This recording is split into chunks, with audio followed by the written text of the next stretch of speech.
All right, Mackenzie, quiet time's a critical part of Stillwater's camp. Can you share with us a testimony that you've had while doing quiet time here? Okay, so before I came to camp, I wrote down all the things I had wanted, and there was this one thing I wanted, but I didn't want it unless it was the Lord's will. So I was praying about it a lot, and before we went to quiet time, Brother Joseph was telling us he wanted us to write a letter. And well, when I got to my tree and I sat down, I tried to write the letter, and I couldn't write down very much. I got to like maybe a page and a half, and my mind went blank, and I just couldn't write anymore. And I just had this really heavy burden listening to a tape. And I'm sitting there like, no, I need to write the letter like Brother Joseph said. And so it just got to a point where I just couldn't write anything else.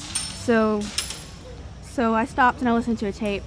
And here, last couple days, mainly on Sunday, the devil had been attacking me with like having uncertain thoughts, you know, and just being really confused.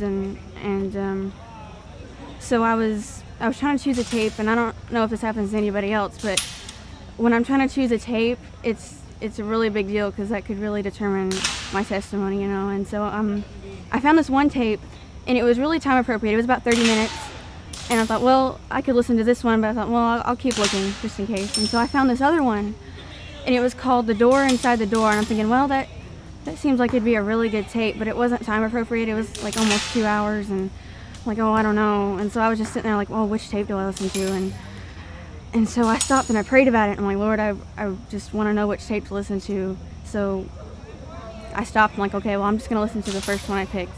So I went to open up my tablet, and I pressed play on it, but my tablet said it was unavailable. So I'm like, well, at least I know which one to listen to now. So I went back and I listened to the other one, and I might have gotten 2 paragraphs in, and he said exactly what I needed to hear. He started talking about how the Lord always supplies everything we need, but not always what we want, because what we want isn't always good for us.